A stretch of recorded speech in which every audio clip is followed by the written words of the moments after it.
Saya ingin mengklarifikasi beberapa hal yang beberapa hari terakhir ini beredar di publik, dan menurut saya ada yang miss terhadap apa yang saya sampaikan. Yang pertama, bahwa konteks dari pernyataan saya itu adalah terkait dengan pernyataan Bapak Presiden di Kairo terkait dengan pengampunan. Nah, karena itu ada 3 hal yang mendasari dan merupakan konteks dari persoalan ini. Yang pertama, ada kemungkinan, kan itu, mungkin kita maafkan ya, mungkin. Begitu kata Presiden.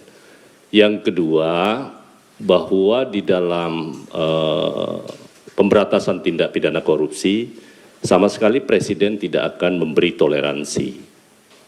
Ya, tidak akan memberi toleransi. Yang ketiga, kalaupun akan ada pengampunan, setelahnya akan diikuti dengan proses penegakan hukum yang sangat keras. Bahkan beliau mewanti-wanti supaya jangan sampai ada aparat penegak hukum untuk membekengi terhadap satu kasus tertentu. Kan clear pernyataan Presiden seperti itu. Karena itu teman-teman semua, bahwa terhadap konteks itu kan kemudian akhirnya menjadi sebuah berita yang sangat viral. Bahkan ada yang menyatakan kalau Presiden mengampuni koruptor, Presiden bisa dijerat dengan pasal 55 KUH pidana. Atas dasar itulah kemudian saya sampaikan bahwa ada pihak yang menyatakan seperti itu mungkin lupa terkait dengan hak konstitusional Bapak Presiden yang diberikan oleh Undang-Undang Dasar, di mana pasal 14 daripada Undang-Undang Dasar kita memberi hak amnesti, abolisi, ataupun grasi dan rehabilitasi kepada Bapak Presiden untuk semua jenis tindak pidana. Nah, apakah nanti ke depannya proses ini akan ditempuh? Belum ada keputusan sama sekali. Itu baru wacana yang dilontarkan. Bahwa wacana untuk memaafkan koruptor itu kan bukan perkara baru. Itu sudah lama. Bahkan oleh Prof. Mahfud juga disebut, beliau pada saat menjabat sebagai Menteri Kehakiman, beliau sampaikan pernah mengusulkan itu dengan menempuh beberapa cara. Bahkan beliau menyatakan bisa mencontoh apa yang dilakukan oleh Latvia kalau tidak salah ya, dan juga Afrika Selatan. Artinya waktu itu menurut Prof. Mahfud itu tidak ada yang berani. Nah, karena itu teman-teman semua, saya ingin menyampaikan bahwa urusan amnesti ataupun pengampunan maksud saya, di dalam hukum pidana kita sudah mengenal itu dalam praktek ya. Satu, untuk tindak pidana korupsi kan sudah ada restoratif justice yang sudah diterapkan di beberapa aparat penegak hukum, tergantung jumlah kerugian negaranya. Karena kalau semuanya diterapkan, kalau kerugian negaranya 50 juta, 100 juta, padahal biaya untuk penanganan perkaranya kan jauh lebih besar dibandingkan dengan korupsinya yang sedikit, itu satu. Nah, yang kedua yang ingin saya luruskan adalah menyangkut soal denda damai.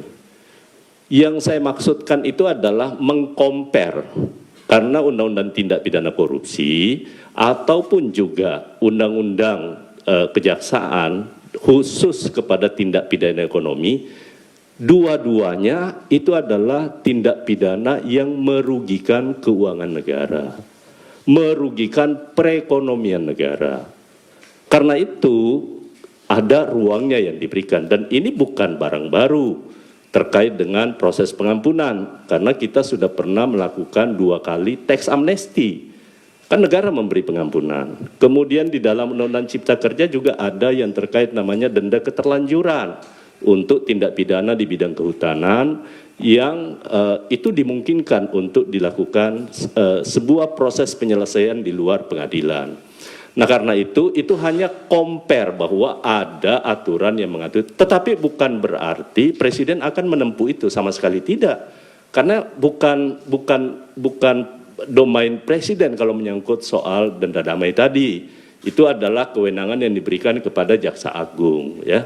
Tetapi sekali lagi untuk tindak pidana korupsi itu hanya sebagai pembanding bahwa ada aturan yang mengatur soal itu.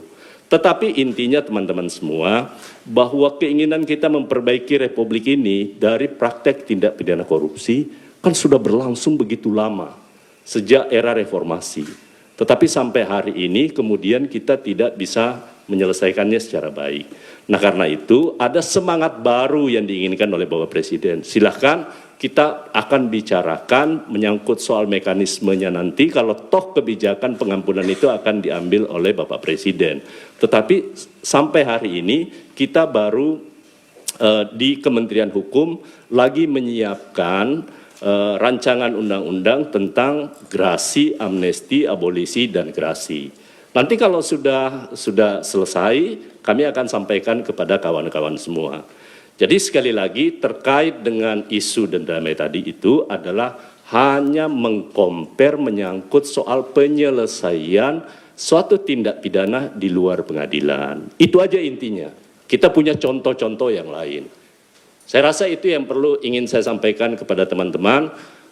Sekali lagi ini kalaupun nanti ada yang salah mengerti dengan apa yang saya ucapkan, ya saya menyatakan saya mohon maaf. Tetapi sekali lagi itu hanya contoh atau komparasi terhadap penyelesaian tindak pidana yang terkait dengan merugikan perekonomian negara di bidang tindak pidana ekonomi dengan tindak pidana korupsi.